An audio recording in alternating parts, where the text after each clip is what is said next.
Hello everyone, welcome back to the another video of SQL. I hope you guys are doing well. I hope कि आप लोग को SQL में मजा आ रहा होगा अभी तक। हमने बहुत सारे क्वेरीज लिखे हैं, बहुत सारी चीजों को सीखने की कोशिश किया है और बहुत ही सरल भाषा में मैंने चीजों को एक्सप्लेन करने की कोशिश किया है। तो आज का वीडियो बहुत ही इंटरेस्टिंग है। आज हम बात करने वाले हैं कुछ ऐसे टॉपिक के बारे में जो आता है आपके इंटरमीडिएट एंड एडवांस SQL के अंदर। आज हम बात करेंगे नेस्टेड क्वेरी के बारे में एंड सीटीई के बारे में। नेस्टेड क्वेरी क्या होता है, सीटीई क्या होता है, इसका एप्लीकेशन क्या होता है सीक्वल में। तो पहले लास्ट वीडियो में मैंने कुछ असाइनमेंट दिया था, मैंने कुछ होमवर्क दिया था आप लोगों को। आई होप आपने कर लिया होगा। अगर आपने नहीं किया तो पहले चलिए उनको सॉल्व करते हैं, देन हम डिटेल में नेस्टेड क्वेरी एंड सीटीई के बारे में बात करेंगे। तो मैं अपना स्क्रीन शेयर करता हूँ। तो मैंने आपको जो दिया था, 3 क्वेरीज दिया था। Group by state with product count and total sales for state Delhi, Andhra Pradesh and the Kerala, Orissa. ठीक है, which gender has purchase which product more than 250 times. तो ये सारे मैंने आपको दिए थे क्वेरी लिखने के लिए। चलिए एक एक करके इसको सॉल्व करने की कोशिश करते हैं। सबसे पहले नंबर पे आता है आपका,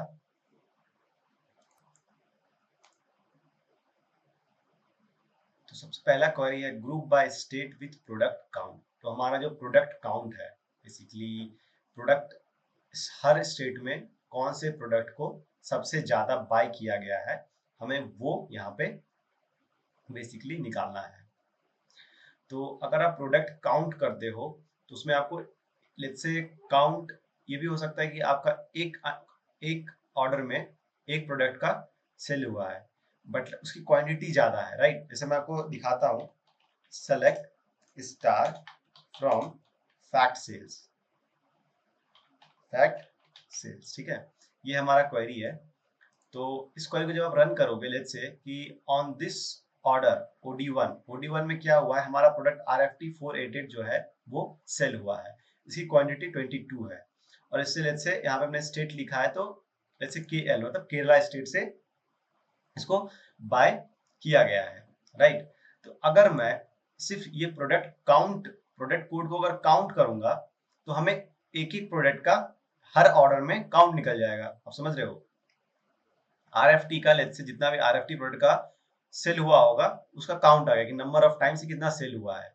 बट कितने क्वांटिटी सेल हुए हैं वो निकालने के लिए एक्चुअली हमें ये जो यूनिट कॉलम है इसको सम करना पड़ेगा। तो हमें पता चलेगा कि RFT का टोटल कितना क्वांटिटी सोल्ड हुआ है, या फिर CLW 531 का कितना क्वांटिटी सोल्ड हुआ है किस रीजन में। आपको आई होप समझ में आ गई होगी। तो हम यहाँ पे क्या करेंगे कि ये जो यूनिट है इसका सम निकालेंगे करस्पॉन्डिंग टू हमारा सिटी,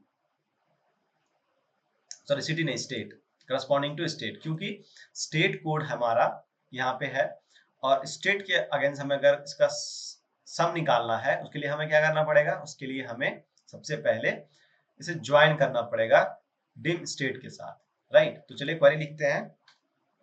सबसे पहले हमें क्या चाहिए, state C.state comma sum of F dot sales amount, right,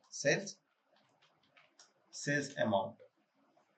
यहाँ पे हम F लिख देते हैं, then join dim product, right, dim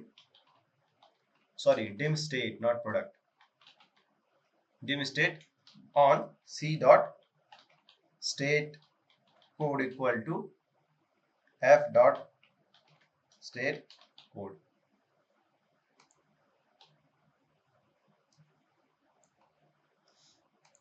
इसको मैं करता हूं एज अ यूनिट लिख देते हैं, चलिए टोटल यूनिट या unit. Unknown column C dot state, अच्छा मैंने इसका C नहीं लिया है यहाँ पे। अच्छा, मैंने ग्रुप बाय लगाना भूल गया, क्योंकि अगर मैं एग्रेशन फंक्शन का यूज कर रहा हूँ सम उसके साथ एक और कॉलम ले रहा हूँ तो हमें ग्रुप बाय तो लगानी पड़ेगी, राइट। अब आ गया देखिए, स्टेट वाइज। अगर आप चाहो तो इसको असेंडिंग ऑर्डर में भी कर सकते हो, order by sum of fact sales, ठीक है, BESC और जैसे ASC।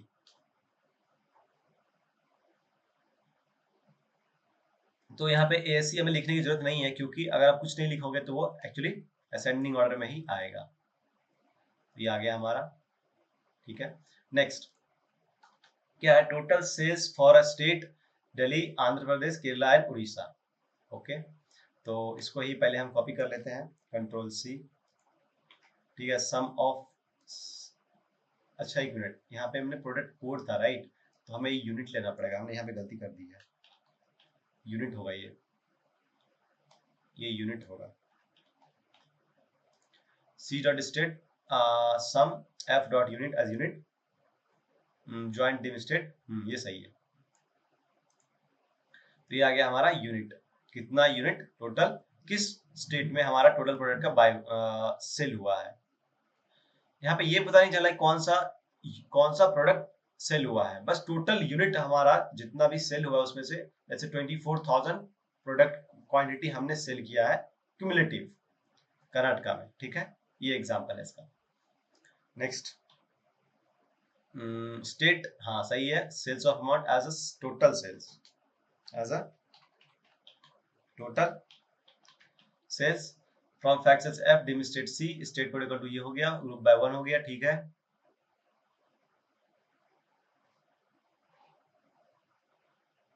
Order by sum of F dot sales amount, ये भी सही है। अब हमें क्या चाहिए, बेसिकली दिल्ली, आंध्र प्रदेश, केरला, उड़ीसा के लिए चाहिए राइट। तो हमें यहाँ पे लिखना पड़ेगा where C dot state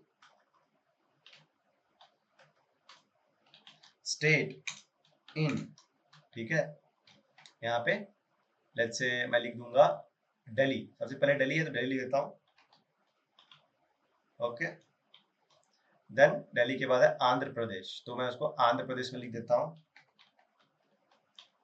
Andhra Pradesh,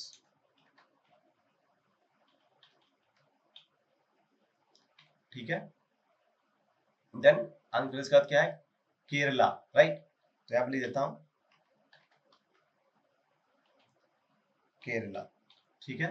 then Orissa, Orissa, ये सारे स्टेट हमें चाहिए। इसको आप रन कर दो, आ गए केरल, दिल्ली, आंध्र प्रदेश और उड़ीसा का हमें सेल्स आ गया, ठीक है। Which gender has purchase which product more than 250 times, ऐसा कौन सा जेंडर है जिसने एक प्रोडक्ट को 250 टाइम से ज्यादा बाय किया है।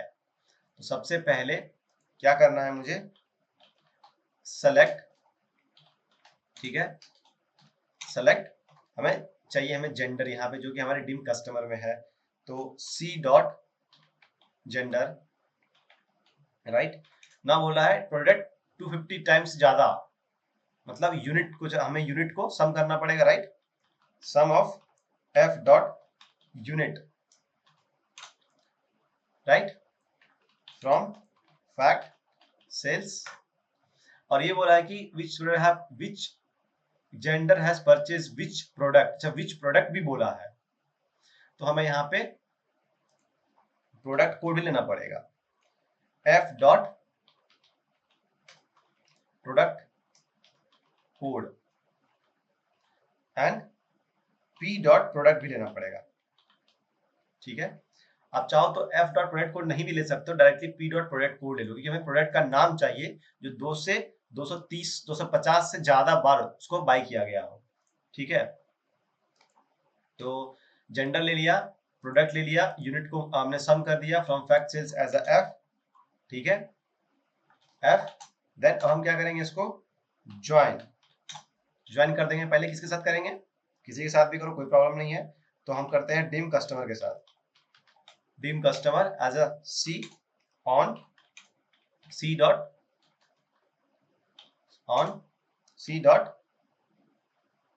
Customer code,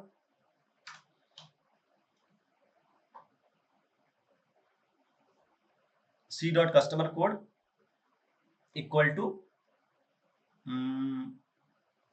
f dot customer code, right, ये हो गया। And then again join dim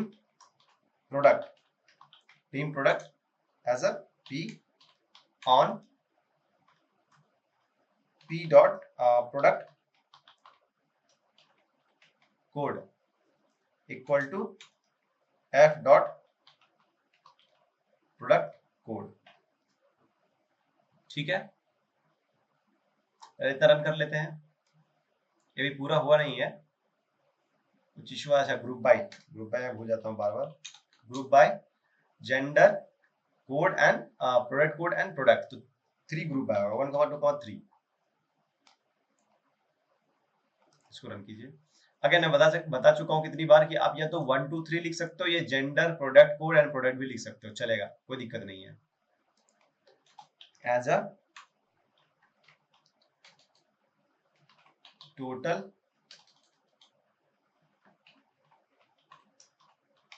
unit, total unit, ये हो गया हमारा। 250 टाइम से ज्यादा कौन सा प्रोडक्ट बाय हुआ है? सारे प्रोडक्ट हैं जिससे 250 टाइम्स ज्यादा बाय हुआ है। आप ये देख लो, चिकन 5000 टाइम्स बाय हुआ है, mail sorry chicken again 3000 times bye हुआ है। कोई भी प्रोडक्ट ऐसा नहीं है जो 250 टाइम्स से कम बाय हुआ है, राइट। बट हमें लिखना है, so having this should be greater than 250, ठीक है।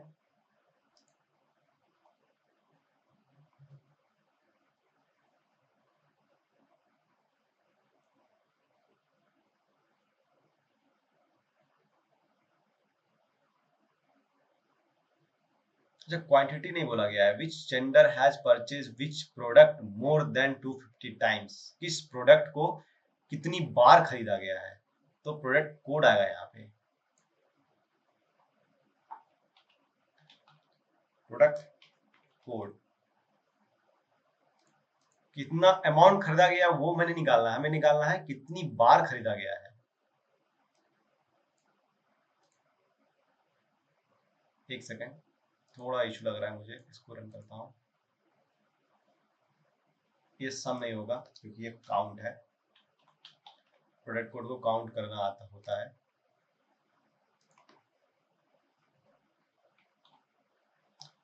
ये वाला यहाँ पे आएगा टोटल टाइम्स, और सी डॉट प्रोडक्ट कोड को हम यहाँ से कॉपी करेंगे और इसको यहाँ पे हम पेस्ट कर देंगे, ठीक है। अब देखते हैं, तो ये सारे प्रोडक्ट हैं जो 250 टाइम से ज्यादा बार बाय की गई है। अगेन गाइस, मैं रिपीट कर रहा हूँ, लास्ट टाइम हमने क्या किया था, इसके पहले वाली क्वेरी में, मतलब इसी क्वेरी में जो मैंने लिखा था सम ऑफ यूनिट लिखा था, उसमें हमें ये देता कि total number of quantity sold by each product for each product, वो होता। बट यहाँ पे क्वेश्चन है which gender has purchase which product more than 250 times, कि कौन सा ऐसा प्रोडक्ट है और किस जेंडर ने इसे 250 बार से ज्यादा खरीदा है। क्वांटिटी क्या बाय किया उसे मैटर नहीं करता यहाँ पे, लेकिन उसकी ऑर्डरिंग जो हुई है, नंबर ऑफ ऑर्डर, जैसे अभी ऑर्डर हुआ, फिर ऑर्डर हुआ, फिर ऑर्डर हुआ, फिर ऑर्डर हुआ, ऐसे करके कितनी बार एक ही प्रोडक्ट को बाय की गई है, और कितने ऐसे प्रोडक्ट है जिसे 250 बार से ज्यादा ऑर्डर किया गया है। एक ऑर्डर में 4 5 6 7 कितने भी क्वांटिटी हो सकते हैं, क्वांटिटी से यहाँ मतलब नहीं है। आई होप आपको समझ में आ गई होगी कितनी बार बाय किया गया है, ठीक है। अगर हमें ये पता करना कि कितनी क्वांटिटी टोटल बाय हुई है इसकी, तो वहां पे हम सम ऑफ यूनिट करते हैं, बट कितनी बार बाय की गई है उसके लिए हम काउंट ऑफ प्रोडक्ट कोड करेंगे, क्योंकि हमारा जो एक प्रोडक्ट कोड जो है एक डेट में एक ही बार बाय हुआ है, राइट। इसलिए हमें, अगर हम काउंट ऑफ प्रोडक्ट कोड करते हैं तो हमें इजी पड़ता है और यहाँ से हमें निकल जाएगा, क्योंकि हमारा जो डेटा का लेवल है वो प्रोडक्ट कोड बेसिस पे है, राइट। तो ये हमारा असाइनमेंट का था। अगर यहाँ पे group of state with product count, ये थोड़ा कॉन्ट्राडिक्टिंग लग रहा है। अब यहाँ पे अगर प्रोडक्ट काउंट मतलब कौन से स्टेट ने कितनी प्रोडक्ट को बाय की है, तो आई थिंक यहाँ पे यूनिट का ज्यादा यूज होगा, आई थिंक सो कि यहाँ पे प्रोडक्ट का यूनिट यूज होगा। ओके, तो ये असाइनमेंट था गाइस, का असाइनमेंट का आंसर था। तो चलिए अब बात करते हैं आज के टॉपिक के बारे में। Nested query. तो ये नेस्टेड क्वेरी होता क्या है, राइट? अगर क्वेश्चन होगा कि ये नेस्टेड क्वेरी क्या होता है, एक क्वेरी दूसरे क्वेरी के अंदर एग्जीक्यूट हो तो उसको हम नेस्टेड क्वेरी बोलते हैं। क्या बोलते हैं? नेस्टेड क्वेरी बोलते हैं। लेट्स से अगर मैं यहाँ पे एग्जांपल ले लूं, लेट्स से सिंपल सी select star from fact sales, ठीक है? ये हमारा एक क्वेरी है, ये हमारा एक क्वेरी है। इसको अगर मैं रन करता हूं तो हमें रिजल्ट मिला, राइट? अब मैं क्या करूंगा, लेट्स से सेलेक्ट सेलेक्ट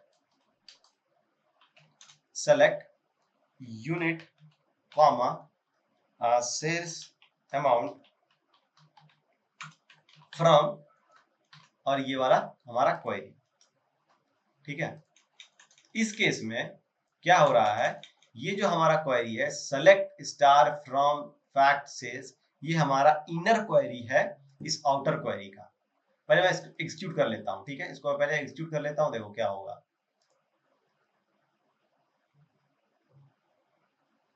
अच्छा, मैंने यहाँ पे एलियास नहीं दिया, as a T and then T dot sales amount. Alias क्या होता है वो भी हम बात करेंगे। देखो यहाँ पे क्या हुआ, select star from fact sales, ये टेबल, ये क्वेरी हमें एक टेबल देगा फैक्ट सेल्स का, जिसमें सारे डेटा एग्जीक्यूट होके रिट्रीव हो गए। जैसे एज अ रिजल्ट कंपाइल, हाँ कंपाइल में आएगा, right? As a result basically जब हम select star from fact sales को रन करेंगे तो हमारा जो सारा का सारा डेटा है वो हमें रिटर्न होगा as a result, right? Return हो रहा है। बट इसी क्वेरी में से अगर मैं सिर्फ यूनिट एंड सेल्स अमाउंट चाहूं तो मैंने क्या किया, select T dot unit comma T dot sales amount from, और ये क्वेरी अगर मैं इसको एग्जीक्यूट करता हूं तो हमारा सिर्फ यूनिट ऑन सेल्स अमाउंट आता है एज अ रिटर्न, क्योंकि हमने यहाँ पे वही लिखा हुआ है। इस प्रोसेस को हम क्या बोलते हैं, नेस्टेड क्वेरी कहते हैं। एक क्वेरी इनसाइड द क्वेरी, एक query inside the this query, तो इसको नेस्टेड क्वेरी कहते हैं, ठीक है? अब इसको समझते हैं। नेस्टेड क्वेरी क्या ये लिखने के लिए यूज किया जाता है? नहीं, बहुत सारे ऐसे केसेस होंगे जहां पे हमें नेस्टेड क्वेरी का यूज करना पड़ता है। विदाउट नेस्टेड क्वेरी आप उसको एग्जीक्यूट नहीं कर पाओगे, इसलिए वहां पे हम एक क्या करते हैं, नेस्टेड क्वेरी का यूज करते हैं, ठीक है? नेस्टेड क्वेरी में जो हमारा इनर क्वेरी होता है वो सबसे पहले एग्जीक्यूट होता है, ठीक है? एंड आउटर क्वेरी का जो डेटा है, ये आउटर क्वेरी बाद में क्या होता है, एग्जीक्यूट होता है, ठीक है? अब जैसे इस टेबल को, इस क्वेरी को मैं as a temporary table use कर रहा हूँ, इसलिए मुझे यहाँ पे एलियास देना पड़ा एज अ टी, ठीक है? क्योंकि फ्रॉम के बाद हमेशा हम टेबल लिखते हैं, राइट? तो टेबल का नाम ना लिख के हमने क्या किया, इस क्वेरी को लिख दिया यहाँ पे, क्योंकि हमारा एज अ टेबल काम कर रहा है, ठीक है? तो इसमें क्या करेगा, ये जो डेटा है वो पहले एग्जीक्यूट करेगा, इसको ये क्वेरी पहले एग्जीक्यूट करेगा, उसका जो भी डेटा आएगा उसमें से हम ये यूनिट और सेल्स अमाउंट को वापस से एग्जीक्यूट करा के सिर्फ वो दोनों कॉलम को वहां से ले लेंगे, ठीक है? तो जब भी आप इसी क्वेरी को एज अ टेबल यूज करते हो उसके लिए आपको T as a T, as T नहीं, एक एलियास का यूज करना पड़ता है, एक शॉर्ट फॉर्म का यूज करना पड़ता है। और इनर क्वेरी के कॉलम को अगर आउटर क्वेरी में अगर आप कॉल करते हो तो वो आपको विथ एलियास एलियास के साथ कॉल करना पड़ेगा, जैसे T dot unit T dot sales amount. I hope आपको समझ में चीजें आ गई होगी कि नेस्टेड क्वेरी क्या होती है। Nested query means one query inside the another query, और जो इनर क्वेरी होगी वो पहले एग्जीक्यूट होगी, आउटर क्वेरी जो है वो बाद में एग्जीक्यूट होगी। और हमेशा अगर आप इनर क्वेरी को एज अ टेबल रेफर कर रहे हो तो आपको एक एलियास देना पड़ेगा, T1 T2 जो भी आप देना चाहते हो, ठीक है? तो ये प्रोसेस है और इसको हम नेस्टेड क्वेरी कहते हैं। तो ये नेस्टेड क्वेरी पे हम बहुत सारे जो है क्वेरी लिख के देखते हैं और चीजों को समझते हैं कि इसका एप्लीकेशन क्या है, कहाँ कहाँ पे ये यूज किया जाता है, ठीक है? तो चलिए सबसे पहला क्वेरी हम लिखने जा रहे हैं, ये होता है नेस्टेड क्वेरी। तो चलिए क्वेरी लिखते हैं और समझते हैं कि क्वेरी लिख के समझते हैं कि क्वेरी को कैसे नेस्टेड क्वेरी में एग्जीक्यूट किया जाता है।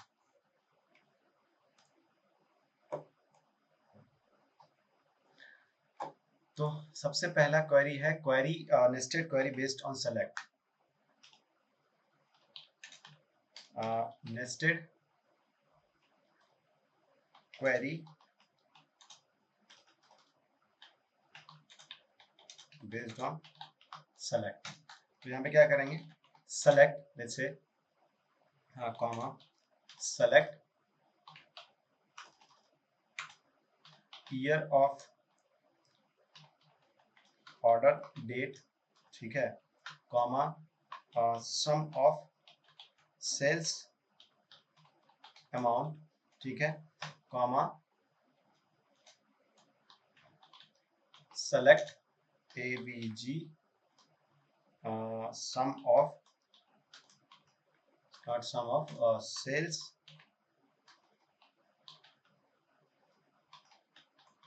amount from fact sales, ठीक है। ये हो गया फ्रॉम फैक्ट सेल्स। तो हमने ये क्वेरी लिखी है जो कि एक्चुअली में नेस्टेड क्वेरी का एग्जांपल है। कैसे नेस्टेड क्वेरी का एग्जांपल हम देखते हैं। सबसे पहले इसको एग्जीक्यूट करते हैं। जब हम इसको एग्जीक्यूट कर रहे हैं तो ईयर ओके, यहाँ पे हमें ग्रुप बाय लिखना पड़ेगा,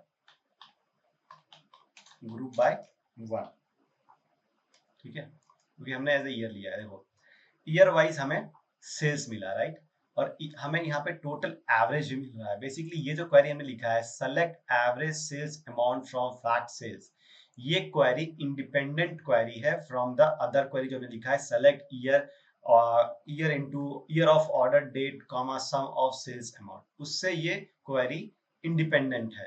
तो select average sales amount from fact sales वो एक इंडिपेंडेंट क्वेरी है और यहाँ पे as a inner query perform कर रही है। Select average sales amount from fact sales वो क्वेरी एग्जीक्यूट अगर होती है अगर सिर्फ, तो हमें क्या देती है, देखो एवरेज सेल्स दे रही है, राइट, एवरेज सेल्स दे रही है, राइट, 1820। ना अगर हम इसको साथ में एग्जीक्यूट करते हैं तो ये जो क्वेरी है इनर क्वेरी, उसका एवरेज रिजल्ट जो आएगा, एवरेज का रिजल्ट आएगा 1820 आएगी। लेकिन एक्चुअली हमारे पास ईयर 5 है, 17, 15, 16, 18, बेसिकली 15, 16, 17, 18 है, तो सेम वैल्यू जो है अदर रो में भी पॉपुलेट हो जाएगा, ठीक है। तो ये हो गया आपका सेलेक्ट लेबल नेस्टेड क्वेरी यहाँ पे, ठीक है, सेलेक्ट लेबल नेस्टेड क्वेरी हुआ ये। आई होप आपको समझ में आ गया होगा। बाकी जो हमारी आउटर क्वेरी है वो तो इजी है, हम ऑर्डर डेट से ईयर को निकाल रहे हैं और ईयर बेस पे हम सेल्स अमाउंट को सम कर रहे हैं। कहाँ से वो हम रेफर ले रहे हैं फैक्ट सेल्स से, एंड हम ग्रुप बाय कर दें। क्यों ग्रुप बाय कर रहे हैं, क्योंकि यहाँ पे हम एग्रेशन फंक्शन का यूज किया, उसके साथ हमने एक नया कॉलम लिया हुआ है, तो उसके लिए हमें उसके अकॉर्डिंग हमें ग्रुप बाय करना पड़ेगा, ठीक है ना। दूसरा दूसरा हम लिखने वाले हैं क्वेरी जो कि प्रॉपर नेस्टेड क्वेरी होगा। find the product name whose sales amount is more than the average sales amount। तो बेसिकली हमें उस प्रोडक्ट का नाम चाहिए जिसका total sales amount average sales amount से ज्यादा हो। हमारा एवरेज सेल्स अमाउंट क्या है 1820, तो उसका सेल्स अमाउंट इससे ज्यादा हो, ठीक है। Per order find the product whose sales amount per order is more than the average sales amount. ऐसा कौन सा ऑर्डर है हमारे पूरे टेबल में जिसका जो टोटल सेल्स अमाउंट बना है वो बेसिकली क्या है, हमारे एवरेज सेल्स से भी ज्यादा है, टोटल एवरेज सेल्स से, ठीक है। उसके लिए आप क्या करोगे, क्या निकालोगे। सबसे पहले हमें यहाँ लिखना पड़ेगा सेलेक्ट, और हमें पता है कि हमारा जो ये प्रोडक्ट नेम आएगा वो कौन से टेबल में है। प्रोडक्ट नेम बेसिकली हमारा प्रोडक्ट से आएगा जो हमारे किसमें है, डिम प्रोडक्ट में है, डिम प्रोडक्ट टेबल में है, राइट। और हमारा ये सेल्स अमाउंट, जो ये सेल्स अमाउंट है वो बेसिकली कहाँ पे है, जो हमारा सेल्स अमाउंट है वो हमारा फैक्ट सेल्स में है, राइट। फैक्ट सेल्स में है वो, तो हम उसको कैसे एग्जीक्यूट करेंगे, इसको हम इसमें क्या तरीका होगा? तो बेसिकली देखिए, हाँ, यहाँ पे हम रिलेशन नहीं बनाएंगे, यहाँ पे हम क्या करेंगे, इसको हम टेबल को कनेक्ट नहीं करेंगे। विदाउट टेबल कनेक्ट किए हम कोशिश करेंगे। कैसे? अब मैं आपको बताता हूँ। हमारा जो दोनों टेबल कनेक्ट होगा, fact, sales and dim product, इन दोनों को अगर हम कनेक्ट करेंगे, किससे कनेक्ट करेंगे? हम इसको कनेक्ट करेंगे बेसिकली प्रोडक्ट कोड से, राइट? तो अगर हम वो सारे प्रोडक्ट कोड निकाल लें जिसका सेल्स अमाउंट एवरेज सेल से ज्यादा हो, कहां से निकालें? फैक्ट सेल से। और उसी प्रोडक्ट कोड का सिर्फ और सिर्फ हम प्रोडक्ट नेम निकालें, तभी तो काम हो जाएगा, राइट? उस तरह से ही कोशिश करते हैं कुछ करने की।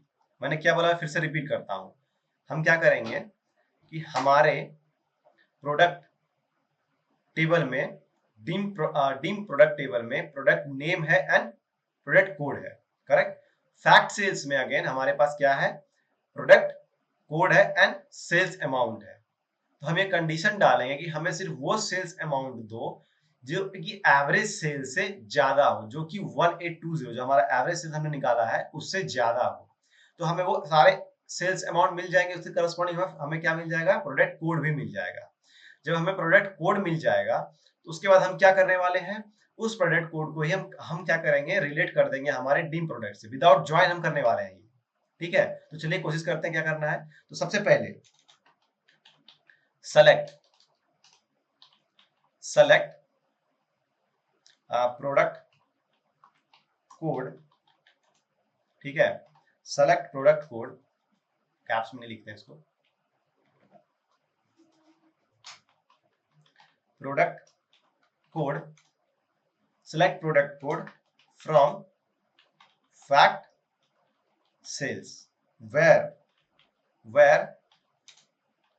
सेल्स अमाउंट जो हमारा होना चाहिए वो एवरेज सेल से ज्यादा होना चाहिए, इक्वल टू। अब हमें एक ऐसा क्वेरी यहाँ पे लिखना पड़ेगा जो हमें एवरेज सेल्स दे। वो क्या होगा? Select AVG sales amount from fact sales, ठीक है? ये क्वेरी क्या करेगी? ये क्वेरी हमें निकाल के देगी एवरेज सेल्स। देखो, एवरेज सेल्स निकाल के दिया। अब इसको हम इक्वेट करेंगे कि select product code from fact sales where sales amount equal to 1820। या तो आप देखो, या तो आप इसको यहाँ पे डायरेक्टली 1820 लिख दो, या तो आप उस क्वेरी को लिख दो, बात तो एक ही हो गई, राइट? तो मैं इसको रन करता हूँ, एक मिनट को मैं क्लोज कर दूं पहले। अब मैं इसको रन करता हूँ, ठीक है? जब मैं इसको रन करूंगा, प्रोडक्ट कोड नहीं आया 1820, सॉरी, ग्रेटर देन 10, क्योंकि 1820 का कोई हो सकता है सेल ना हो, प्रोडक्ट कोड नहीं आया। It should be greater than, more than the average sales होना चाहिए, right? More than the average sales. तो इसको अगर हम एक्सक्यूट करेंगे तो हमें कोई प्रोडक्ट कोड मिल जाएगा, राइट? मिल गया। अब यहाँ देखो, ये प्रोडक्ट कोड रिपीट हो रहा है, 1 CLP 190 CLP 109 CLP 190, ठीक है? क्यों हो रहा है? क्योंकि मे बी उस प्रोडक्ट को उस अमाउंट के करस्पॉन्डिंग बहुत बार बाय किया गया हो सकता है कि यहाँ पे एक प्रोडक्ट लेट्स से बाय हुआ हो, मतलब ऑर्डर एग्जीक्यूट हुआ हो, जिसका टोटल अमाउंट मे बी 1820 से ज्यादा हुआ हो, टोटल अमाउंट। अगेन फिर से एक ऑर्डर किसी कस्टमर ने किया हो, अगेन से उसका ऑर्डर अमाउंट जो है 1820 से ज्यादा हो, इसलिए हम क्या करेंगे? इसको यहाँ पे डिस्टिंग कर देंगे। डिस्टिंग क्या करेगा हमें? डिस्टिंग हमें निकाल के सिर्फ एक प्रोडक्ट कोड एक ही बार देगा, ठीक है? एक प्रोडक्ट कोड हमें एक ही बार देगा।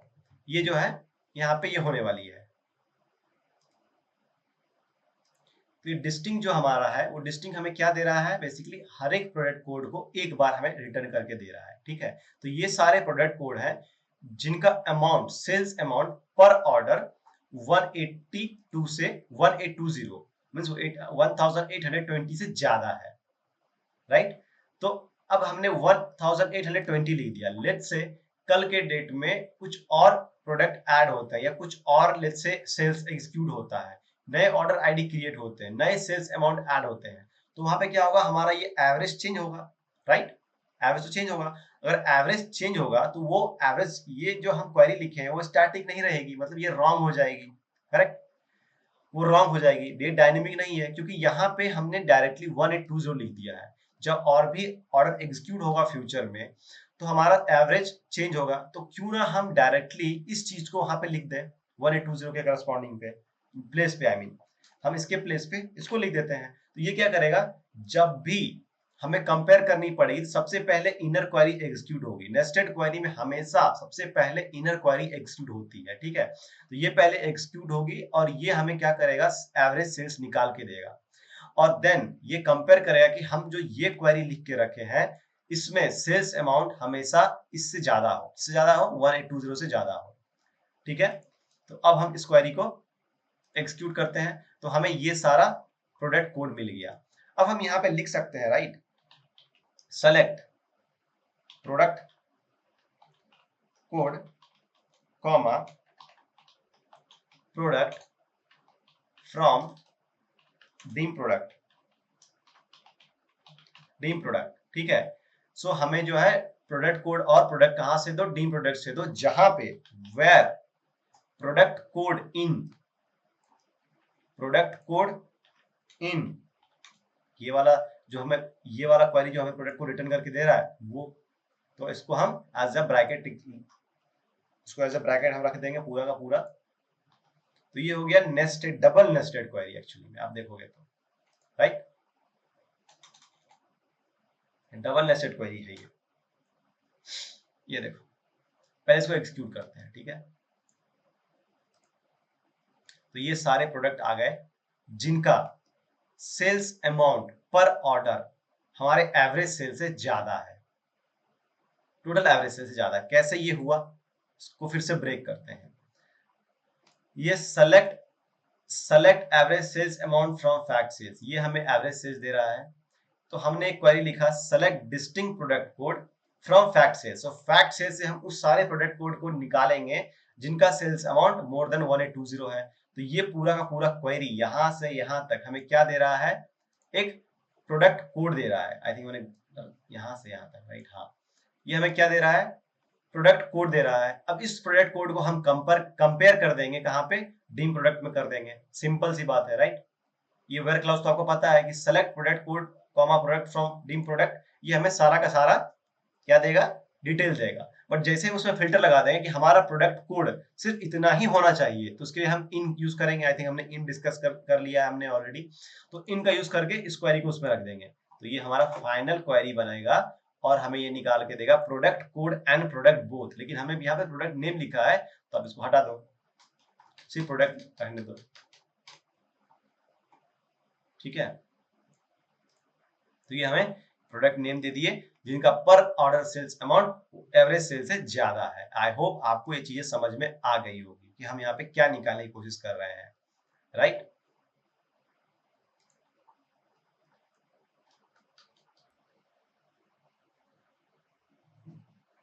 ओके, तो नेक्स्ट क्वेरी हमें ये है कि हमें पता करना है कौन से स्टेट से calculate the sales contribution, sales contribution from each state, हमें ये पता करना है कि कौन से स्टेट से कितना परसेंट सेल्स कंट्रीब्यूशन हो रहा है हमारे टोटल सेल्स में। जैसे हमारे पास अलग अलग स्टेट है।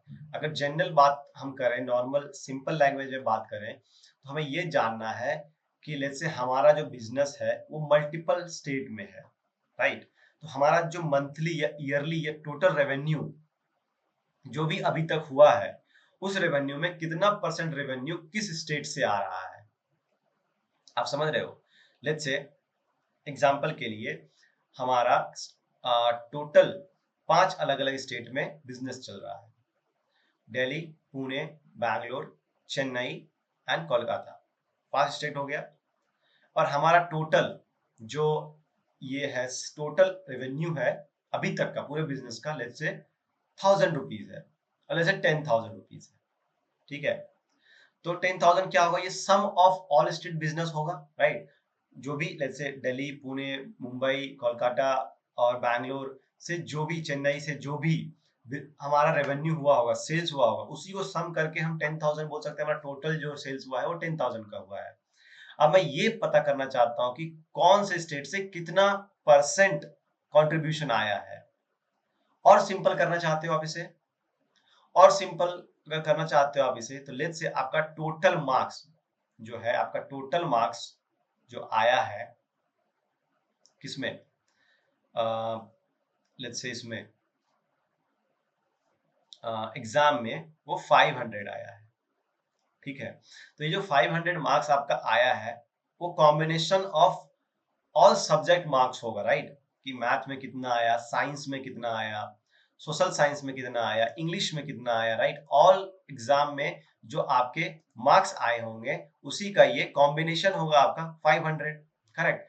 तो अगर हमें परसेंटेज निकालना हो कि टोटल मार्क्स में हमारा हर एक सब्जेक्ट का कितना कंट्रीब्यूशन है, तो क्या करोगे आप, हर एक सब्जेक्ट का marks divide by total marks, ये करोगे। मैं ये नहीं बोल रहा हूँ कि आपका लेट्स से 100 मार्क्स का एग्जाम था, उसमें आपका 50 आया तो आपका 50% मार्क्स आया उस पार्टिकुलर पेपर में, मैं ये नहीं बोल रहा हूँ। अब मैं ये बोल रहा हूँ कि टोटल आपका 500 आया, ठीक है, और आपका 5 सब्जेक्ट है, ठीक है, 5 सब्जेक्ट है, 500 टोटल मार्क्स आए हैं। अब आपको ये निकालना है कि हर एक सब्जेक्ट से, ये नहीं कि आपको 100 मार्क्स आए होंगे तभी 500 हुआ, कहीं पे ज्यादा भी आ सकते हैं, कहीं पे कम भी आ सकते हैं, कहीं पे 84 आया होगा, कहीं 100 से ज्यादा भी आया होगा। अब 100 से ज्यादा कैसे आ सकता है, एग्जाम 125 मार्क्स का भी होता है, ठीक है, 135 मार्क्स का भी होता है। तो अब मुझे अगर टोटल में से टोटल मार्क्स जो हमारा 500 आया उसमें से हर एक सब्जेक्ट का कितना कंट्रीब्यूशन है ये निकालना होगा, तो हर एक सब्जेक्ट का marks divide by total marks, तो हमें निकल जाए कि भाई इस सब्जेक्ट से इतना कंट्रीब्यूशन है, इस सब्जेक्ट से इतना कंट्रीब्यूशन है, इस सब्जेक्ट से इतना कंट्रीब्यूशन है, राइट। इसी तरह से हमारे पास टोटल सेल्स है और हमारा बिजनेस अलग अलग स्टेट में चल रहा है, तो हमें ये निकालना है कि पर स्टेट से हमारे सेल्स में क्या कंट्रीब्यूशन है। तो सबसे पहले हम ये निकालते हैं कि सेल्स, टोटल सेल्स क्या है, पहले हम वो देख लेते हैं, और पर स्टेट सेल्स हमारा क्या आया है पहले वो देख लेते हैं, ठीक है। तो चलिए कोशिश करते हैं निकालने की। Select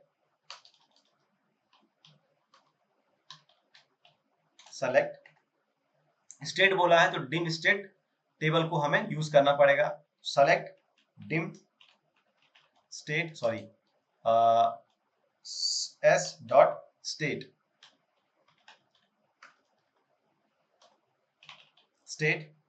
comma sum of F dot sales amount, क्योंकि हमारा सेल्स अमाउंट जो है वो कहां पे है, फैक्ट सेल्स में है, एज अ टोटल सेल्स, ठीक है। Then comma select sum of sales amount as a total sales, इसको लिख देते हैं state wise sales, state wise sales, state wise sales, ठीक है। ये हो गया हमारा स्टेट वाइज सेल्स, और दूसरा वाला जो हमारा हो गया वो हो गया, ये इसको ब्रैकेट में लिखना पड़ेगा क्योंकि हमारा ये नेस्टेड क्वेरी की तरह काम करने वाला है, फ्रॉम फैक्ट सेल्स, ठीक है। And then from fact sales as a F join, क्या करेंगे हम, ज्वाइन, किसको ज्वाइन करेंगे, डिम स्टेट को, एज अ, एज लिखो, ये एस लिखो, S on S dot state code equal to F dot state code, ठीक है। रन करो। हाँ, ग्रुप बाय लगाना मैंने भूल गया, राइट, ग्रुप बाय 1, ठीक है, एग्जीक्यूट, रन। तो ये जो मैंने क्वेरी लिखी है इसको एज अ टोटल स्टेट हमें यहाँ नहीं, एज अ यहाँ पे लिखना होगा, एज अ, इसको हटा देते हैं, ठीक है, ओके, ग्रुप बाय छोड़ दिया मैंने। और ये देखो ये हमारा स्टेट वाइज सेल्स है, स्टेट वाइज, ये हमारा टोटल सेल्स है, क्योंकि देखो हर एक कॉलम में सेम का सेम रिजल्ट आया है। तो टोटल सेल्स जो हमारा है, अगर आप एक्सक्यूट करोगे सम ऑफ सेल्स अमाउंट, सिर्फ इसको एक्सक्यूट करोगे तो आपका ये आएगा, कितना है ये 18 lakhs, 18 lakhs ऑफ सेल्स हमारा, 18 लाख एंड चेंज है बट मैंने 18 लाख कंसीडर किया है, 18 लाख टोटल सेल्स आया हुआ है, ठीक है। तो स्टेट वाइज सेल्स जो हमारा है वो क्या है, ये है 1,86,000, 18 lakhs, ये ज्यादा होगा, एक सेकंड, इकाई दहाई सैकड़ा हजार 10,000 लाख 10,000 करोड़, सॉरी 1,81,09,97,270 है। टोटल सेल्स हमारा कितना है 1,81,97,270 है टोटल सेल्स, ठीक है। और ये हो गया हमारा state wise sales, 18 lakhs, 18 lakhs, 18 lakhs, 19 lakhs, 17 lakhs, 17 lakhs ऐसे करके। तो अगर हम ये पता करना चाहें कि हर एक स्टेट से हमारा क्या कंट्रीब्यूशन है टोटल सेल्स से, मतलब अगर ये जो हमारा 1,81,00,000 का सेल्स आया है, ये सम ऑफ ये सेल होगा, राइट। स्टेट वाइज जो सेल्स है अगर इसको हम सम कर देते हैं तो यही तो हमारा टोटल सेल्स होगा, राइट, 1,81,00,000। तो हमें ये पता करना है अब कि हमें स्टेट वाइज सेल्स जो हमारा आया है, हर एक स्टेट का हमारे टोटल सेल्स में कितना कंट्रीब्यूशन है। तो क्या करोगे आप, क्या करोगे आप, स्टेट वाइज सेल्स को आप टोटल सेल्स से डिवाइड करोगे, राइट, यही होने वाला है। तो क्या करना चाहिए हमें, अब कैसे ये निकालेंगे, क्या करना पड़ेगा उसके लिए, उसके लिए हमें कुछ नहीं करना है, इस वाले को बेसिकली हम सम करेंगे एंड इसके साथ हम डिवाइड कर देंगे। तो हम यहाँ पे एक और कॉलम ले रहे हैं, sum of fact sales, sum of fact sales divide by sum of ये वाला,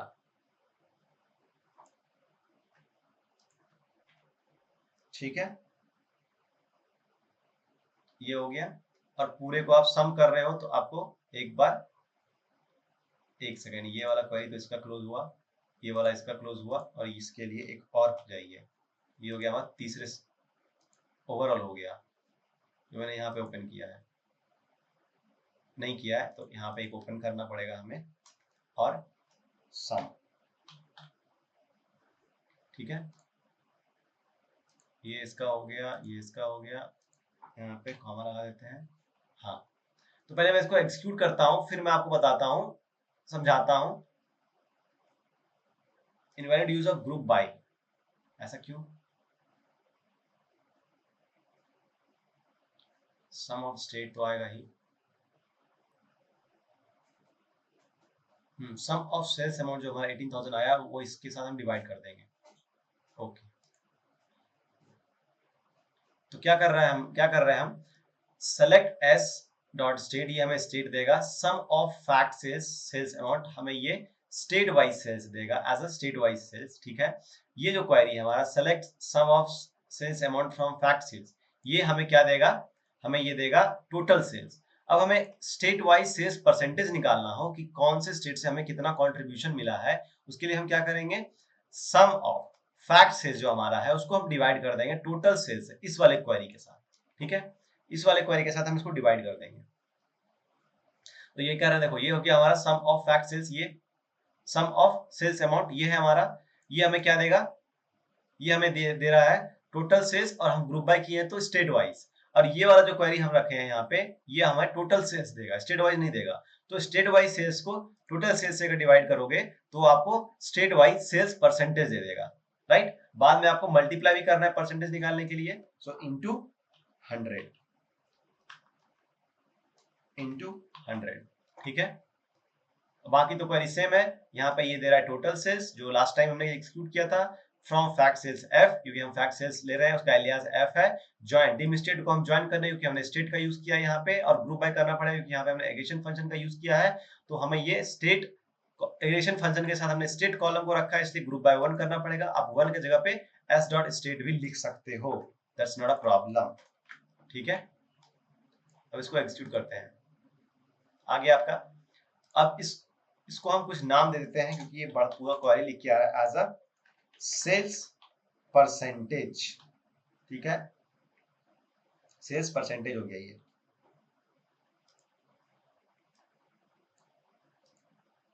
ये देखिए 10%। अब डेसिमल पॉइंट ज्यादा आ रहे हैं तो हम क्या करेंगे, इसको राउंड फंक्शन, यहाँ पे राउंड फंक्शन का यूज कर देंगे, राउंड एंड यहाँ पे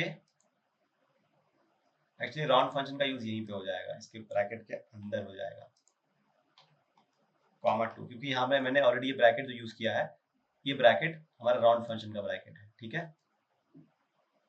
आई होप आप कंफ्यूज नहीं हुए होंगे, समझ में आई होगी बातें, ठीक है। ये हमारा क्वेरी है और ये हमारा रिजल्ट है, सेल्स परसेंटेज 10%, 10%, 8%, 10%, ये हमारा सेल्स कंट्रीब्यूशन है पर स्टेट से टोटल सेल्स में, ठीक है। तो यहाँ पे देखो हमने नेस्टेड क्वेरी का यूज किया, अगर आप चाहो तो ये टोटल सेल्स हटा भी सकते हो, दैट्स नॉट अ प्रॉब्लम, क्योंकि हमें चाहिए था सेल्स परसेंटेज बस, वो तो मैंने समझाने के लिए आपको लिखा था। तो ये हमारा हो गया फाइनल क्वेरी, यहाँ पे state wise sales and sales percentage उसका आ रहा है, ठीक है।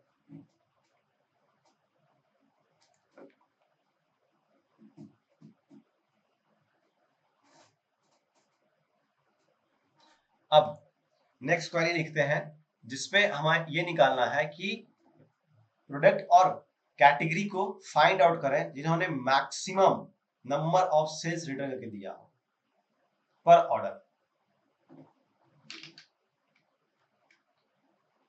ठीक है।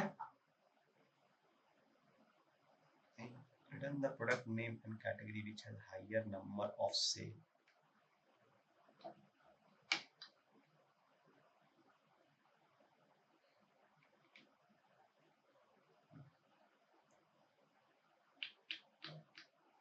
हाँ, सो हमें क्या निकालना है, हमें प्रोडक्ट एंड कैटेगरी का नाम निकालना है जो पर order highest number of quantity order हुआ हो, पर ऑर्डर जो है क्वांटिटी उसकी हाईएस्ट रही हो, ठीक है। जैसे for example select max of unit, unit column कहाँ है हमारे, फैक्ट सेल्स में, राइट। तो select max unit from fact sales, right. ये हुआ। अगर हम इसको एक्सिक्यूट करते हैं तो हमें क्या आ रहा है 50। तो मैं ये जानना चाहता हूं कि ऐसे कौन से प्रोडक्ट हैं, ऐसे कौन से प्रोडक्ट एंड कैटेगरी है जिसका ऑर्डर वन ऑर्डर में 50 क्वांटिटी ऑर्डर हुआ हो, समझ रहे हो आप, वन ऑर्डर में 50 क्वांटिटी ऑर्डर हुआ हो, एक ही बार ऑर्डर हुआ है, एक ही बार नहीं ऑर्डर हुआ, मतलब ऑर्डर मल्टीपल टाइम्स हुए बट पर ऑर्डर, और लेट्स से in one order the quantity is 50। चलिए निकालते हैं इसको। सबसे पहले क्या निकालेंगे, हम प्रोडक्ट कोड निकालेंगे। तो आप यहाँ पे चाहो तो प्रोडक्ट कोड भी निकाल सकते हो, कैसे, सेलेक्ट, ठीक है, डिस्टिंक्ट यूज करना पड़ेगा कि हो सकता है वो प्रोडक्ट जो है कोड मल्टीपल टाइम ऑर्डर हुआ हो, डिस्टिंक्ट प्रोडक्ट कोड, ठीक है, from fact sales where unit equal to, या तो यूनिट इक्वल टू 50 कर दो या इस क्वेरी को वहां पे लिख दो, बात एक ही है, इस क्वेरी को यहाँ पे लिख दो, इसको यहाँ पे क्लोज करते हैं, from fact sales where unit equal to, ये यहाँ पे नहीं होगा, हाँ। तो अगर आप इसको एक्सिक्यूट करोगे आपको इतने सारे प्रोडक्ट के कोड मिले जिनका पर ऑर्डर क्वांटिटी जो सोल्ड हुआ है 50 हुआ है, ठीक है। अगर आप देखना भी चाहोगे तो इसलिए आपको दिख जाएगा। लेट्स से अगर मैं इसको करूं सेलेक्ट, एक सेकंड, इसको मैं यहां से साइड करके यहाँ पे स्टार लिख देता हूं, ठीक है, स्टार। तो ये देखो ये एक ऑर्डर है ओडी 100, ओडी 100 ऑर्डर नंबर 100 में हमारा जो ये प्रोडक्ट है CLW714, इसकी जो यूनिट सोल्ड हुई है वो 50 हुई है, राइट। अगेन ओडी 1061, इसकी जो प्रोडक्ट कोड है CLW680, जो यूनिट है वो 50 हुई है। और ऐसे ही हमारे पास आई डोंट नो कितने सारे प्रोडक्ट हैं जिनका पर ऑर्डर क्वांटिटी 50 है। तो इन्हीं का हमें प्रोडक्ट नेम एंड कैटेगरी जानना है, यही क्वेरी हमें लिखनी है। क्वेश्चन क्या है, find the product and category name and category name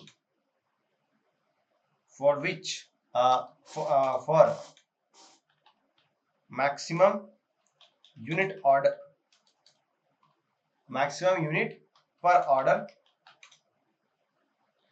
Find the product category name which have been ordered maximum for maximum unit per order. So हमें वो प्रोडक्ट और कैटेगरी चाहिए जिनका ऑर्डर मैक्सिमम हुआ हो पर ऑर्डर में। ठीक है, तो यहां तक क्वेरी तो आपको समझ में आ गई होगी। इसकी जगह पे सिर्फ हम प्रोडक्ट डिस्टिंक्ट प्रोडक्ट को लिख लेते हैं। डिस्टिंक्ट क्यों यूज कर रहे हैं, मे बी वो प्रोडक्ट और भी बार ऑर्डर किया गया हो विद लेस क्वांटिटी तो वो भी आ जाएगा। और जैसे सेम जैसे वो प्रोडक्ट जो है मल्टीपल बार सेम ऑर्डर हुआ हो 50 टाइम 50 क्वांटिटी के साथ, तो देखो जैसे यहाँ पे CR922 quantity 50, CR922 quantity 50, CR922 quantity 50। So basically order अलग अलग ऑर्डर में सेम प्रोडक्ट 50 टाइम्स ऑर्डर हुए हैं, बट हमें एक ही और प्रोडक्ट का नाम चाहिए, राइट? मल्टीपल टाइम्स क्यों चाहिए हमें? इसलिए डिस्टिंक्ट प्रोडक्ट कोड, ठीक है। और इसको एक्सिक्यूट करोगे तो आपको एक प्रोडक्ट एक ही बार दिखेगा। ये रहा हमारा प्रोडक्ट कोड जो एक पर order more than 50 times more than और let's say equal to maximum, ये मैक्सिमम मोर देन नहीं, इक्वल टू 50 क्वांटिटी ऑर्डर हुआ है। ठीक है, अब हमें इसका क्या चाहिए, हमें इसका प्रोडक्ट नेम एंड कैटेगरी चाहिए। तो select product comma category from dim product where product code in, क्योंकि मल्टीपल है तो इन लिखना पड़ेगा, राइट? इन, इसको दे देते हैं। यहां से हमें प्रोडक्ट कोड मिल जाएगा, वो प्रोडक्ट कोड को हम यहाँ रिलेट कर दे रहे हैं अंदर फिल्टर ऑफ वेयर क्लाउज, जो हमें प्रोडक्ट कोड एंड कैटेगरी दे देगा डीम प्रोडक्ट से। यही क्वेरी होगी guys. Product code and category हमें मिल गया। ये सारे प्रोडक्ट हैं जो पर order more than 50 quantity order हुए हैं। आई होप आपको समझ में आई होगी। अब हमें ये निकालना है, लेट्स से अगर मैं यहाँ पे लिखूं select max sales amount, maximum sales amount हमारा क्या है फ्रॉम फैक्ट सेल्स टेबल में हमारा मैक्सिमम सेल्स अमाउंट क्या है पर ऑर्डर में। तो एक ऑर्डर हुआ है जिसका मैक्सिमम सेल्स जो है 14561 है। ठीक है, तो ये कौन सा प्रोडक्ट है जरा देखते हैं। Select star from fact sales, ठीक है, फैक्ट सेल्स वेयर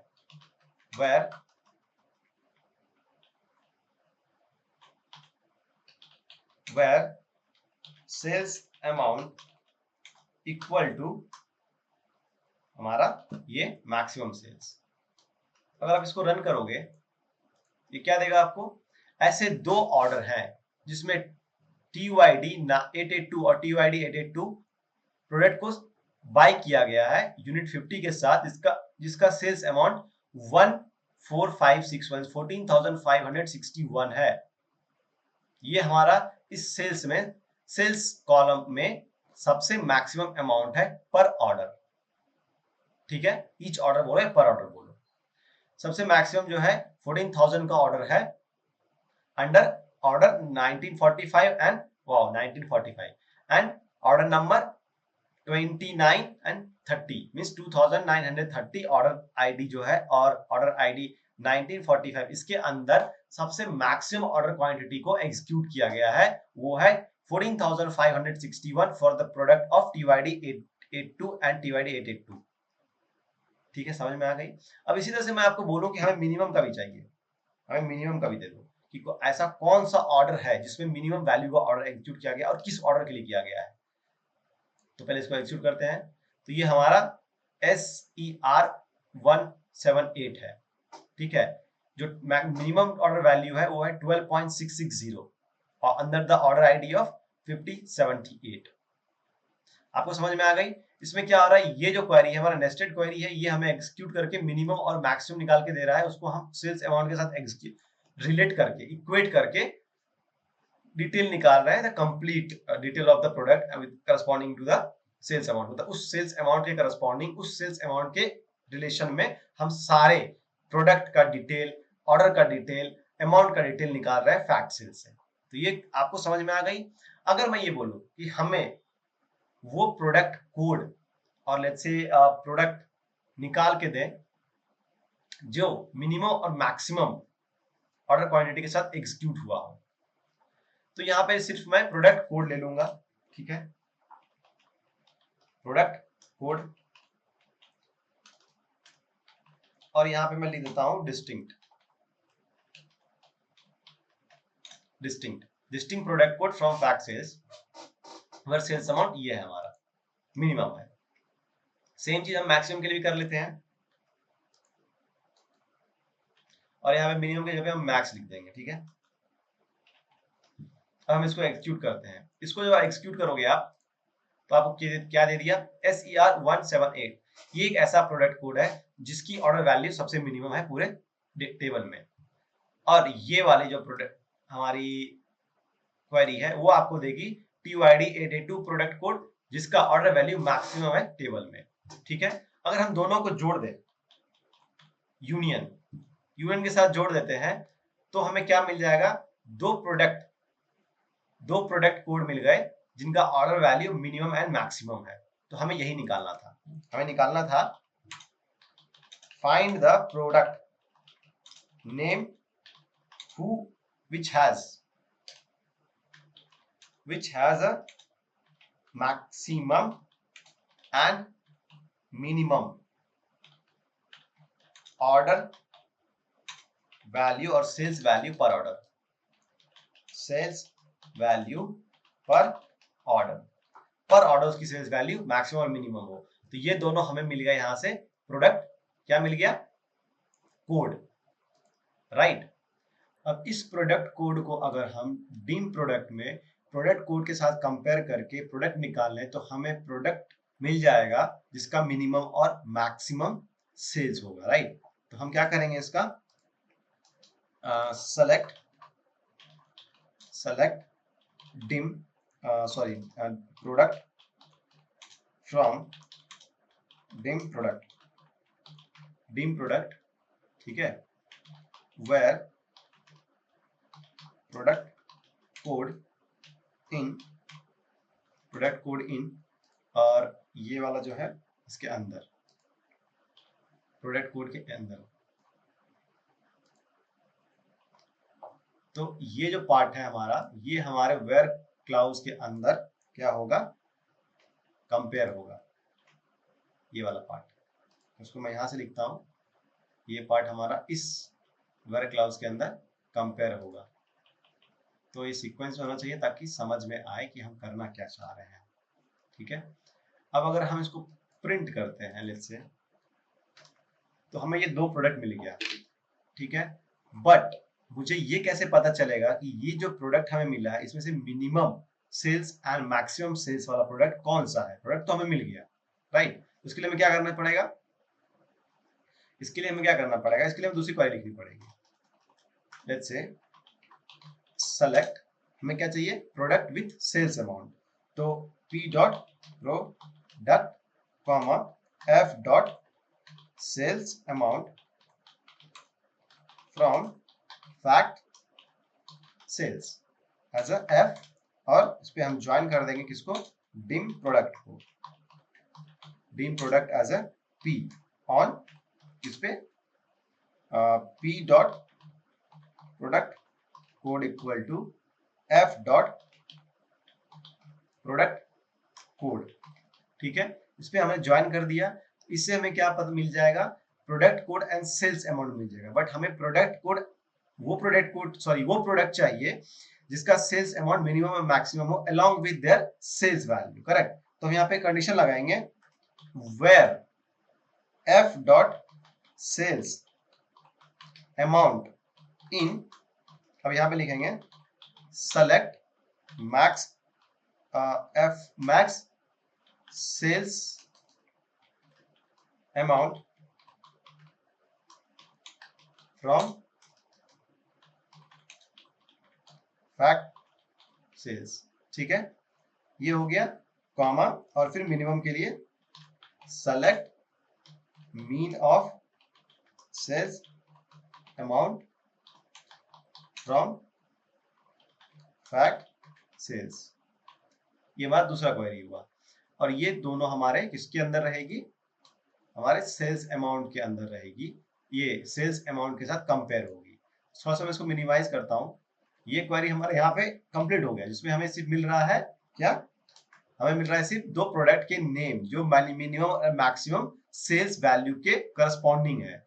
बट ये जब हम रन करते हैं तो इसमें हमें मिलता है, 1 सेकेंड, इनके बाद हम इसको यहाँ लिख लेते हैं। ठीक है, इसमें हमें ये मिलता है सेल्स अमाउंट प्लस उसका product, maximum sales amount and minimum sales amount. Maximum कितना था, 14,561 सेल्स अमाउंट था मैक्सिमम, राइट, और मिनिमम 12 रुपीज था। तो पर ऑर्डर, एक ऑर्डर में जो मैक्सिमम सेल्स अमाउंट एग्जीक्यूट हुआ है वो है 14,561। वो किसके लिए है, इस प्रोडक्ट के लिए है, एडिबल ऑयल एंड घी के लिए है। और लोएस्ट जो सेल्स अमाउंट एक ऑर्डर के अंदर आया है वो है 12 रुपीज, वो है एग्स के लिए है। बट ये देखोगे आप तो हमारे पास दो सेल्स अमाउंट आ रहे हैं 12,561 का। क्यों, क्योंकि मे बी 2 टाइम्स ऐसा एग्जीक्यूट हुआ होगा, तो उसके लिए यहाँ पे डिस्टिंक्ट ले लेंगे, डिस्टिंक्ट ले लिए। ठीक है, तो हमारे पास ये डिटेल आ जाएगा, मैक्सिमम सेल्स अमाउंट एक बार, मिनिमम सेल्स अमाउंट एक बार, उसके करस्पॉन्डिंग द प्रोडक्ट। ठीक है, तो ये हुआ हमारा क्वेरी, जहां पे में प्रोडक्ट प्लस सेल्स अमाउंट साथ में आ रहा है। अब क्वेरी को समझते हैं। क्वेरी बहुत इजी है गाइस। हमने क्या किया है, select distinct P dot product. Basically हमने प्रोडक्ट जो कॉलम है वो हम डी प्रोडक्ट से ले रहे हैं, पी हमारा एलियास है, और जब भी हम ज्वाइन लगाते हैं तो पहले हम टेबल का एलियास डॉट प्रोडक्ट लिखते हैं, डॉट कॉलम लिखते हैं, मतलब हम कॉलम को पूरी टेबल के साथ कॉल करते हैं। Then sales amount, F dot sales amount, ये सेल्स अमाउंट हमारे फैक्ट सेल्स में है और फैक्ट सेल्स का एलियास एफ है, तो यहाँ पे ये इसको मैं ले रहा हूँ। ठीक है, join D product P on किसके बेसिस पे, P dot product code equal to F dot product code, मतलब प्रोडक्ट कोड के बेस पे हम इसको ज्वाइन कर रहे हैं। तो ये ज्वाइन जब होगा तो हमें product code plus sales amount मिलेगा।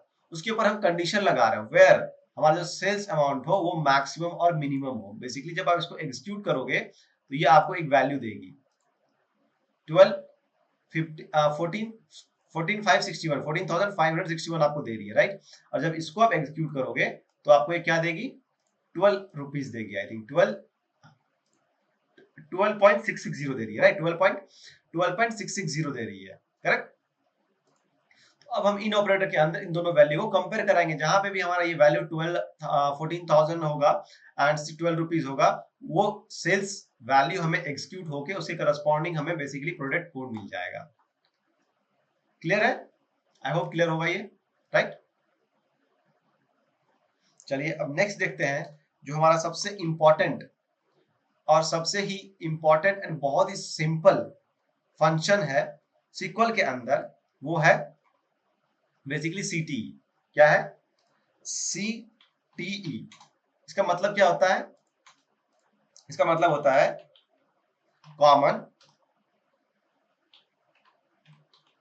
Common table expression. Common table expression क्यों यूज किया जाता है और कॉमन टेबल एक्सप्रेशन क्या होता है, बेसिकली एक ये टेम्पोरी, हम एक टेबल को टेम्पोरी नेम देते हैं जिसको हम क्वेरी के साथ एग्जीक्यूट करते हैं। क्या होता है बेसिकली, लेट्स से हमने एक क्वेरी लिखा, ठीक है, उस क्वेरी को हम एक टेम्पोरी नेम देंगे, ठीक है, उसके रेफरेंस के साथ, उस रेफरेंस के साथ हम सेलेक्ट, अपडेट, इंसर्ट और delete type of command execute करते हैं। सिंपल सी बात है, देखो मैं लिखता हूं यहाँ पे, select star from fact sales, ठीक है, select star from fact sales, ये मैंने लिख दिया, राइट। जब मैंने इसको लिखा तो इसको जब मैं एग्जीक्यूट करूंगा तो क्या होगा, हमारे सारे कॉलम्स आएंगे फैक्ट सेल्स टेबल से अब अगर मैं इसको सीटी के अंदर लिखूं, इसका मैं एक सीटी बनाऊं, कॉमन टेबल एक्सप्रेशन बनाऊं, तो क्या होगा?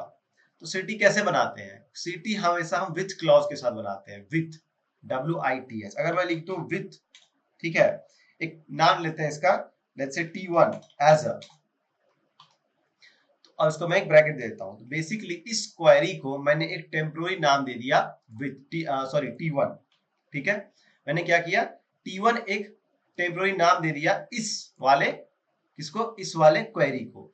अब ले, अगर अब मैं एक क्वेरी एग्जीक्यूट करता हूं जहां पे मैं T1 को रेफर करके एक इस कॉलम को कॉल कर सकता हूं, select star from fact sales, इसके अंदर हमारे फैक्ट सेल्स के सारे कॉलम आ रहे हैं, राइट, आ रहे हैं ना। नाउ इस क्वेरी को मैंने क्या किया, एक सिंपल सा टेम्पोररी नाम दे दिया, उसका नाम क्या है? T1। T1 क्या है हमारा? एक टेम्पोररी नेम है इस वाले क्वेरी का, ठीक है। अब हमें क्या करना है, हमें कुछ इस क्वेरी के अंदर सारे कॉलम्स आ रहे हैं, तो हमें कुछ कॉलम को अब एग्जीक्यूट करना है, सिर्फ और सिर्फ कुछ कॉलम्स लेने हैं, ठीक है। Select product code comma city comma sales amount, ठीक है।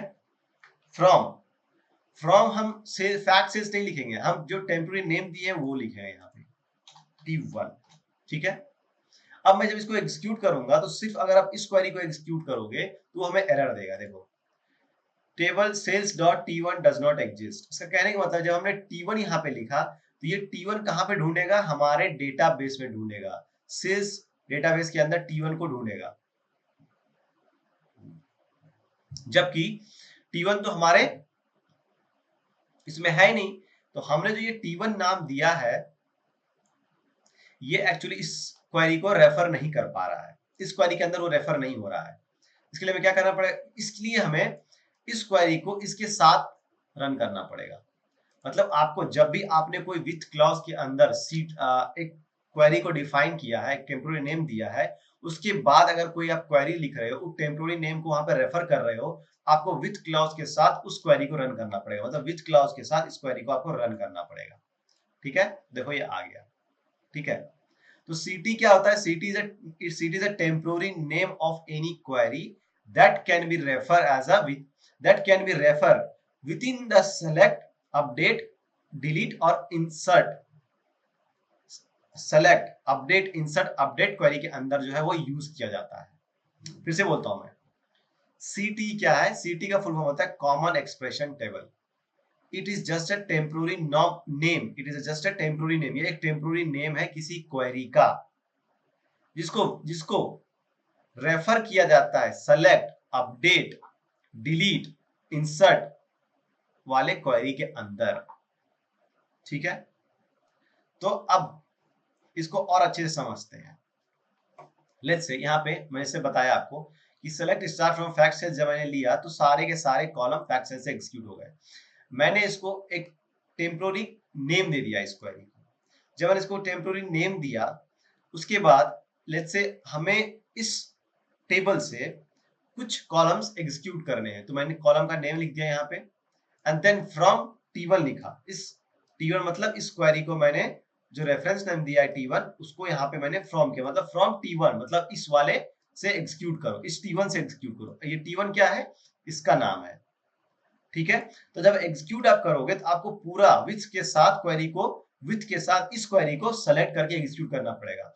अगर सिर्फ और सिर्फ आप इस क्वेरी को एग्जीक्यूट करते हो तो ये फ्रॉम T1 का मतलब होता है कि आप जो है ये T1 को टेबल को कहां से कॉल कर रहे हो? डेटाबेस से कॉल कर रहे हो, और डेटाबेस में कोई भी T1 नाम का टेबल नहीं है तो ये आपको एरर देगा, ठीक है। लेकिन जब आप इसके साथ एग्जीक्यूट कर रहे हो इसका मतलब ये है कि आप T1 को इस टेम्पोररी नेम जो आपने दिया है वहां से कॉल कर रहे हो, वहां से रेफर कर रहे हो, तो ये आपका एग्जीक्यूट हो जाएगा, ठीक है। इसका एडवांटेज क्या है, क्यों हम लिखते हैं ऐसा? इसका एडवांटेज सीटी का ये है कि बेसिकली जब भी आपको कोई कॉम्प्लेक्स क्वेरी लिखना हो तो उस कॉम्प्लेक्स क्वेरी को लिख के उसको एक टेम्पोररी नाम दे दो, फिर नेक्स्ट क्वेरी में आप उस टेम्पोररी नाम को रेफर करके एक जो भी आपको एक्सप्रेशन, जो भी आपको कॉलम कॉल करना है आप इजिली कॉल कर सकते हैं। यही होता है सीटीई का यूज। कॉमन टेबल एक्सप्रेशन, और हमेशा common table expression that is CT with clause के साथ स्टार्ट होता है with then reference of the name temporary name as and query. ठीक है, तो चलिए नेक्स्ट क्वेरी देखते हैं। अब हम नेक्स्ट क्वेरी क्या है कि लेट्स से निकालना है प्रोडक्ट कॉमा कैटेगरी और let's say total sales and unit, total sales and unit by product and category using CTE।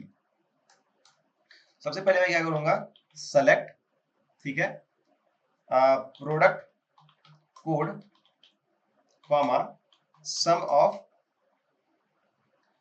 Of unit, ठीक है, एज अ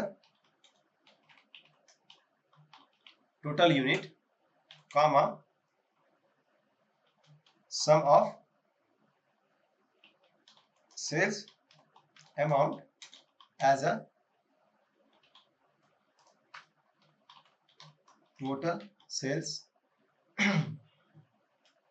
ठीक है, from fact sales order by group by 1।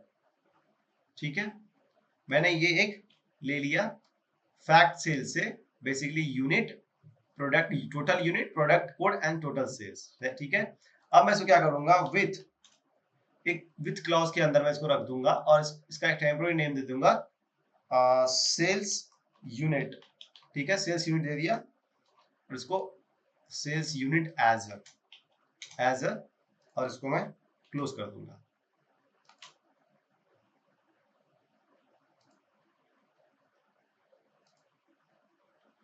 ये हमारा with clause के अंदर आ गया। अब मैं क्या करूंगा, मुझे प्रोडक्ट और कैटेगरी चाहिए, राइट। तो अब मैं क्वेरी यहां पे लिखूंगा सेलेक्ट, ठीक है, select P dot product comma P dot category, ठीक है, कॉमा हमें क्या चाहिए, ये टोटल यूनिट, राइट। तो टोटल यूनिट, तो इसको हम एस डॉट टोटल यूनिट लिखते हैं, कॉमा टोटल सेल्स, ये जो हमने यहाँ पे लिखा है total sales, S dot total sales, ठीक है, from dim product as a P join this, ये टेम्पोररी नेम जो हमने इस क्वेरी का दिया है उसको लेंगे, join sales unit S on किस पे, S dot product code equal to F dot product code, sorry F नहीं, पी डॉट प्रोडक्ट कोड। अब यहां पे देखोगे आप कि मैंने जो एस डॉट प्रोडक्ट कोड लिया है, लेट्स से अगर इस क्वेरी में अगर मैं प्रोडक्ट कोड नहीं लेता तो क्या मैं ये sales unit dot product code ले पाता, नहीं। अगर आप कोई भी क्वेरी, कोई भी कॉलम को कॉल कर रहे हो सीटी नेम के साथ, मीन सीटी के अंदर जो आपने नेम टेम्पोररी नेम दिया है उसके साथ अगर कोई भी कॉलम को आप कॉल कर रहे हो, वो कॉलम आपके सीटी क्वेरी के अंदर होनी चाहिए। ठीक है, जैसे यहाँ पे प्रोडक्ट कोड है, राइट, तभी मैं यहाँ पे इसको प्रोडक्ट कोड को कॉल कर पा रहा हूँ। अगर ये नहीं होता तो फिर मैं एरर दे देता। इसको रन करते हैं, चलिए, हो गया। कुछ नहीं किया गाइस मैंने, select product code sum of unit as a total unit, sum of sales amount as a total sales from fact sales group by 1। क्यों group by 1, मैंने प्रोडक्ट कोड लिया, आई थिंक आपको पता हो ग्रुप बाय क्यों use कर रहे हैं, यहाँ पे बहुत बार हम डिस्कस कर चुके हैं। तो ये क्वेरी हमें दे रही है क्या, product code total unit and total sales. ठीक है, अब इस वाले को मैंने एक टेम्पोररी नेम दे दिया सेल्स यूनिट करके। ठीक है, मैंने सेल्स यूनिट करके एक नेम दे दिया, उसी को मैं यहाँ पे कॉल कर रहा हूँ। तो प्रोडक्ट हमें मेरे डीम प्रोडक्ट में है, कैटेगरी हमारे डीम प्रोडक्ट में है, उसको मैंने कॉल किया है। देन टोटल यूनिट हमारे कहाँ पे है, टोटल यूनिट हमारा है इस वाले रेफरेंस के अंदर, इस वाले टेम्पोररी रेफरेंस के अंदर टोटल यूनिट मैंने डिफाइन किया है, देखो। तो मैं उसको कॉल कर रहा हूं और मैंने सेल्स यूनिट को एक एस स्मॉल नेम दिया है, इसलिए S dot total unit, S dot total sales and from dim product as P join sales unit as S on S dot product code equal to P dot product code. And इसको आपको with clause के साथ, with के साथ आपको run करना है, with के साथ आपको रन करना है, ठीक है। आप ये कह सकते हो कि ये वाला हमारा एक टेम्पोररी टेबल की तरह काम कर रहा है, इस टेबल का नाम हमने सेल्स यूनिट रख दिया है, सिंपल। और इस सेल्स यूनिट को नाम जो मैंने, इस सेल्स यूनिट जो मैंने नाम रखा है, ये हमेशा विथ क्लॉज के साथ ही डिफाइन होगा और इसी को हम बोलते हैं सीटी, कॉमन टेबल एक्सप्रेशन। इसका यूज बहुत होता है, आगे भी हम करेंगे, ठीक है। तो ये था गाइस आज का complete explanation of nested query and सीटी। आगे जाके इसका यूज हम बहुत करेंगे। कॉम्प्लेक्स क्वेरी जहां पे आती है वहां पे हम नेस्टेड का यूज करते हैं कि एक क्वेरी से हमारी, एक क्वेरी सिंपल स्टेट क्वेरी से हम बहुत सारे चीजों को नहीं डिफाइन कर सकते, बहुत चीजों को नहीं डेटा क्वेरी कर सकते हैं। इस केस में हमें नेस्टेड क्वेरी का यूज करना पड़ता है। सीटी का यूज हम तब करते हैं जब हमारे पास चीजें और कॉम्प्लेक्स हो जाती है, तो हम यहाँ पे क्वेरी को एक शॉर्ट नेम दे देते हैं, टेम्पोररी नेम देते हैं और उस टेम्पोररी नेम को हम नेक्स्ट क्वेरी में कॉल करते हैं और पूरे क्वेरी को एक साथ रन करते हैं। आई होप आपको समझ में आया होगा। तो please like and subscribe and wait for my next video.